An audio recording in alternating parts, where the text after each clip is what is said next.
안녕하십니까. 책 읽는 사자입니다. 여러분, 구도가 좀 바뀌었습니다. 좀 아시는 분들은, 저거 4년 전, 5년 전 구도 아니야? 맞습니다.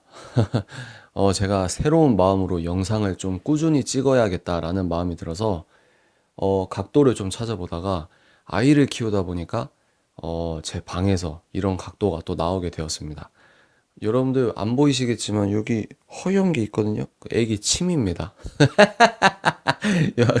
여하간 열심히 찍어 나가려고 한다. 여러 주제를 다루겠다라는 말씀을 드리고요. 요즘에 이제 연애 결혼이나 출산 뭐 이런 것만 찍어서 답답해 하신 분들 천천히 이제 엔진 예열을 다시 시작하고 엔진을 굴려보도록 하겠습니다. 영상 제목처럼 네 마음이 가는 대로 해.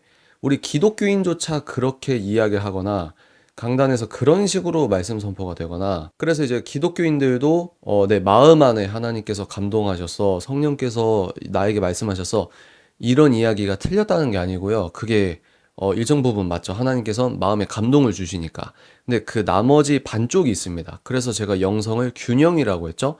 이 포스트 모던 시대 사회, 네 마음이 옳고 그름의 모든 척도야. 네 마음의 소리를 들어. 자아가 표현이 돼야 돼. 자아부터 실현이 되는 게 행복이야. 이렇게 주창하는 시대이기 때문에 오히려 지금은 더욱더 하나님께서 내 마음에 감동하셔 라고 하면 반대라고 하기보다 나머지 반쪽으로는 움직이지 않는 성경이라는 텍스트가 기반이 돼야 된다. 이런 말씀을 드리는 겁니다. 그래서 이 영상은 책을 이야기하려고 하는 영상이에요. 책 소개한다 그러면 많이 안 누르니까 일종의 뭐랄까 제목으로 여러분들께 이제 들어와라고 하는 거죠. 제가 작년에 읽었던 책 중에 진짜 중요하다라고 생각한 책이 이 책입니다. 신좌파의 성혁명과 성정치화라는 책인데요. 진짜 대단한 책이에요. 드디어 제가 기다렸던 목사님이 나왔다.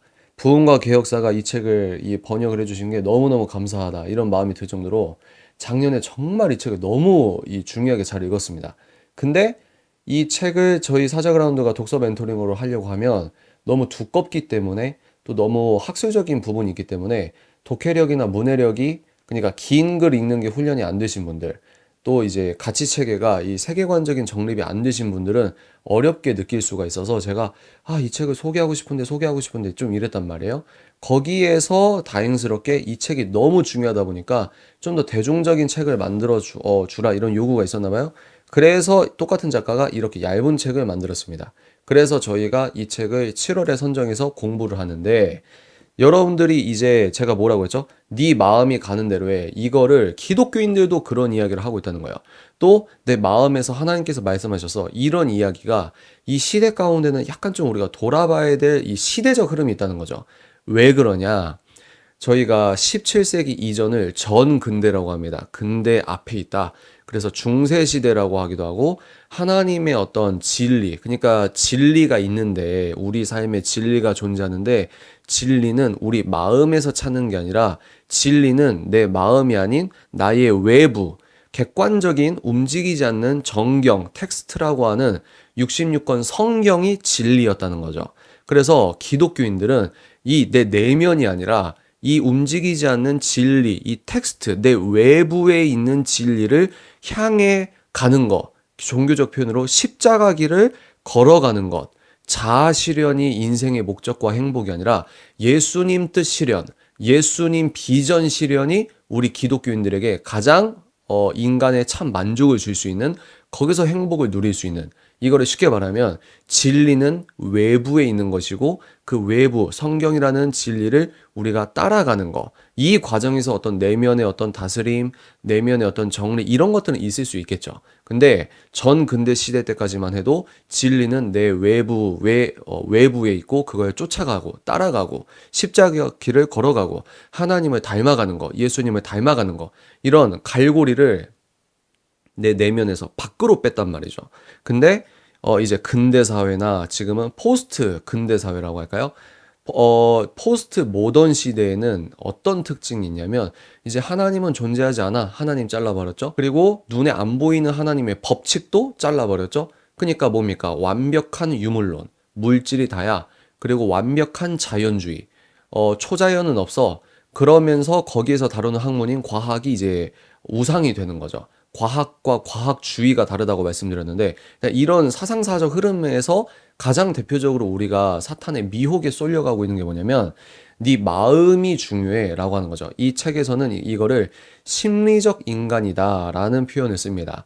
그러니까 예전에는 객관적인 어떤 도덕 규범, 객관적인 하나님의 법 이런 걸 배우는 게 교육이었고, 그런 걸 쫓아가는 게 인생의 어떤 참된 어떤 자아실현, 하나님 품 안에 있는 자아실현이죠. 이거였다면 지금은 그런 게 아니라 하물며 기독교인이라고 주장하는 많은 종교인들조차 네 마음의 소리를 들어 이렇게 되는 거예요. 그러니까 이런 사회적 시대적 흐름 가운데 네 마음의 소리를 들어라고 하는데, 내가 인본주의적으로 젖어 있거나 성경적인 개념이 없거나 기도 생활을 열심히 하면서 정말 하나님과 동행하는 사람이 아니면은, 그러니까 인격적인 예수님을 만나서 그 십자가 길을 걸어가는 사람이 아니면은 네 마음의 소리를 들어 이거랑 내 마음에서 주님께서 말씀하셔서 이게 섞일 수가 있다는 거예요.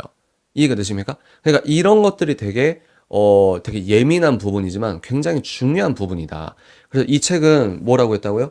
심리적 인간의 사회다. 내면을 중요하게 여긴다. 옳고 그름의 가치 체계가 성경, 예수님이 옳다고 하는 게 옳은 거, 예수님이 틀리다고 하는 게 틀린 거, 이게 아니고 내 느낌이 좋으면 도덕적으로 옳은 거, 내가 불쾌하고 불편하면 도덕적으로 나쁜 거, 이렇게 되는 거죠. 그리고 더 나아가서 그렇게 얘기하는 내 감정이 어떤 옳고 그름의 표대, 기준이 되는 거를 사회 자체가 용인해버리는 시대. 근데 여기서 중요한 게 나의 정체성은 하나님이 알려주는 게 아니라 내가 생각하고 내 느낌이, 나는 몸은 남자지만 내가 만약에 여자라고 느껴요? 내가 그렇게 감정적으로 말하고 내 내면은 나를 여자라고 해요? 그러면 사회가 그걸 용인해주는 게 인권이자 권리이자 우리가 함께 달려가야 할 세상이라고 이야기하는 이 거시적인 세상의 어떤 트렌드가 있다는 거죠. 사탄적 트렌드죠. 그래서 이런 사회 흐름을 알아야 된다라고 하는 겁니다. 그래서 이 책은 사상사를 다루는 거예요. 왜 목사님 따님들이 비혼주의를 선언하는데, 이게 평생 목회를 열심히 하셔도 왜 우리 가족, 우리 딸이, 우리 아들이 이런 이야기를 하는 시대가 되었는가? 되게 역설적으로 이 책에서 물고기 예를 듭니다. 물고기가 어항 속에 있으면 물고기는 자기가 자아식적으로 메타인지적으로 생각하지 않는 이상 물에 대해서, 이 어항에 대해서 생각하지 않는단 말이에요. 근데 모태신앙자들도 엇비슷합니다. 교회 생활만 열심히 한 사람도 엇비슷해요. 제가 어떻게 표현하냐면 마치 타조가 땅에 머리를 박고 살아간다라고 하는 것처럼 우리는 예수님도 세상 속으로 가라고 했고 우리는 세상에서 함께 살아가고 있는데 내 어떤 관념만, 피상적인 신앙생활만 옳다고 하는 겁니다. 그러니까 몸뚱아리는 존재하는데 나는 육체가 없는 것처럼 살아가는 그런 종교인들이 많다는 거죠. 그게 이제 플라톤주의적인 종교생활이다 이렇게 가는데, 제가 너무 말을 많이 하면 안 되니까 빨리빨리 잘라서 얘기할게요. 그래서 이 책에서는 우리가 세상에 대응하기 위해서는 세상을 이해해야 한다라고 말합니다. 다시요. 우리가 세상을 대응하고 세상을 저항하기 위해서는 뭐가 세상인지를 먼저 알아야 된다는 거죠. 100% 동의합니다. 그러니까 이런 거를 학술적으로, 사상적으로, 복음적으로 풀이한 목사님이 등장했다는 게 굉장히 저는 기대했고 기다렸던 바였는데 너무 속이 시원했다는 거죠. 너무 속이 시원했다. 어떻게 우리 사회가 이렇게 됐냐? 그럼 니체부터 가는 겁니다. 이 책은 니체부터. 야, 니네 신은 죽었다고 하는데 니네들 가치 체계는 지금 성경적이야. 너가 진짜 신이 죽었다고 생각해? 그럼 완전히 그 옳고 그름의 이 배경, 너희들의 이 무의식적 배경 지식 자체를 뛰어나와야 돼. 이런 거죠. 그 다음에 신을 완전히 제거하고 가치 체계를, 성경적인 가치 체계를 완전히 제한 다음에 그럼 뭡니까? 눈에 보이는 유물, 물질이 다다. 마르크스 가는 거고, 또 마르크스 다음에 뭐가 갑니까? 프로이트의 여기서 중점을 두고 있어요. 프로이트의 어떤 분석학적인 내용은 과학이 아니기 때문에 요즘에 정신분석학계에서는 프로이트 이론을 신봉하거나 따르지 않습니다. 너무 비과학적인 게 많으니까. 근데 그럼에도 불구하고 프로이트의 성이론, 프로이트의 철학적 영향은 지금 현대 사람들이 너무 많이 받고 있다는 거죠. 그게 뭡니까? 인간은 성적 존재라는 거죠. 그러니까 인간은 성적 존재, 하나님의 형상 담지자로서, 우리는 예외자로서, 대리 통치자로서 하나님 뜻을 구현하는 사람들, 이게 아니고 인간은 곧 성적 존재. 그러면 인간에게 참 만족과 인간의 자아실현의 궁극적 귀결은 뭡니까? 성적 쾌락이라는 거죠. 그리고 여기에서 프로이트의 제자인 빌헬름 라이히가 자기 스승의 성이론과 마르크스 이론을 믹스시킵니다. 그래서 거기에서 나온 게 문화 막시즘, 피시주의 이렇게 되는 거거든요. 그래서 내가 내 느낌이 좋다고 하는데 나는 내가 이렇게 살아가는 게 옳다고 하는데 자꾸 저 구석에 있는 기독교인들이 죄라고 얘기하고 자기들의 옳고 그름의 기준으로 나를 판단하고 정죄한다라고 해서 많은 기독교인들이 요즘에는 야, 너 그거 틀린 거야 라고 말을 못 하는 겁니다. 우리 스스로 검열을 하고 있고 우리가 프로이트 이론을 배운 적도 없고 빌헬름 라이 이론을 배운 적도 없고 젠더 성혁명을 제대로 배운 적도 없지만 우리가 그 문화적 흐름 마치 썩은 어항에 있는 물고기가 그 썩은 어항에 영향을 받고 있듯이 우리가 그 영향을 받고 있다는 걸 많은 기독교인들이 모르고 있다는 거죠. 이게 핵심입니다.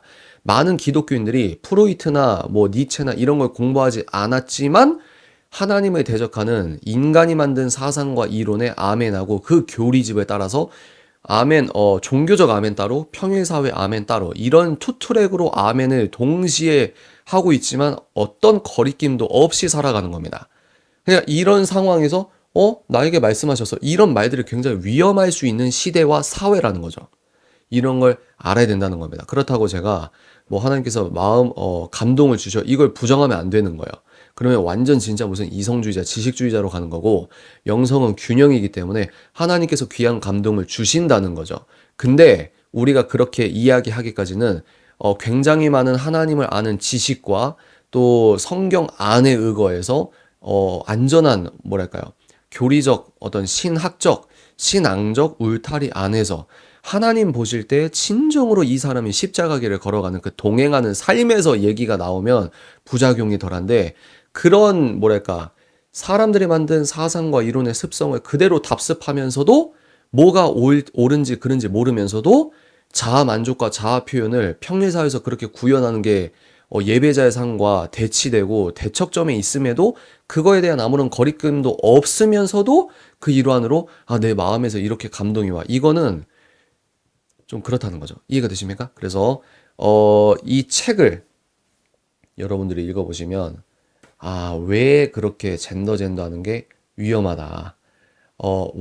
왜 그렇게 바이든이 미친 소리를 하는데 저래서 저러는구나. 야, 저 대학 교수가 어디 박사학위 땄다고 했는데 왜 저렇게 똥소리를 하나 했는데 야, 저 대학 교수도 자기가 사상을 공부한 적이 없는데 썩은 어항에서 그 어항 밖으로 나갈 수 있는 메타 인지적인, 메타 지식적인 어떤 지성이 결여된 거구나. 우리가 이게 분별이 되는 거죠. 더 나아가서 나는 예수님을 잘 믿는 줄 알았는데 나도 모르게 세상 트렌드에 젖어 있었구나. 나도 모르게 세상 이 시조, 21세기의 주류 시대에 내가 젖어 있던 부분이 있구나. 이걸 알아야 돌아선다는 거예요. 오스기니스가 뭐라고 했습니까? 완전히 세상에 돌아서야 되는데 세상이 뭔지를 모르니까 문제가 되는 거예요. 그러니까 세상에 대응하기 위해서는 세상을 먼저 이해해야 한다. 이 책에서 나오는 말입니다. 바꿔 말하면 세상에 저항하기 위해선 뭐가 세상인지부터 알아야 된다. 하나님을 아는 지식, 하나님적 지식, 성경적 지식으로서 이 시세를 분별해야 내 믿음을 지킬 수 있는 사회다. 그래서 필연적으로 우리가 이 미혹의 시대라고 한다면 학습과 성경적 성경적 공부는 선택이 아니라 필수인 시대다. 내 느낌과 어떤 내 감정의 척도가 되면은 그건 어떤 의미에서 위험하다. 그래서 제가 특정 CCM 노래를 이제 비판하는 부분이 있는데 그 노래 작사가는 제가 이 노래 제목은 말 안 할게요. 근데 요즘에는 CCM 가사도 그런 거 있잖아요. 하나님을 찬양하는 이 느낌에 취한 나를 찬양하는 가사도 많고 하나님이 나에게 마치 막 공감하시고 하나님 물론 공감하시죠. 근데 이 시대 기류 속에는 그런 게 위험할 수 있다는 거예요. 그러니까 그렇게 뭐 작사를 하거나 작곡을 하거나 그런 사람들도 이런 어떤 최소한의 공부를 좀 해야 된다. 저는 그렇게 생각하거든요. 왜냐하면 내 느낌을 찬양하는 이 불의의 시대에 잘못되면 불의의 도구로서 쓰임받을 수 있는 가능성이 열릴 수도 있기 때문입니다. 하여튼 말이 긴데요. 이 책에 대해서 여러분이 공부를 더 하고 싶다. 그러면 이 책을 직접 사서 읽어보시면 좋고 나는 좀 독해력이 되고 책 읽을 시간이 있고 열정이 있다. 그러면 이 책보다는 이 책을 읽으세요. 근데 이 책이 34,000원이고 비싸고 어려울 수 있으니까 먼저 프롤로그나 이런 거 읽어보시고 내가 읽을 수 있는 수준이겠다. 그러면 여러분 읽어보시고 나는 좀 그냥 대략 좀 읽고 싶어요. 그러면 이 책을 사셔도 되고 나는 책 읽는 사자가 말하는 스토리텔링 듣고 싶어요. 그러면 고정 댓글로 7월에 선정 도서가 이 책입니다. 고정 댓글로 달아둘 테니까요. 한 달 동안 저랑 열심히 공부하셨으면 좋겠습니다. 자, 여러분 다음 영상에서 찾아뵙도록 하겠습니다. 감사합니다. 뿅!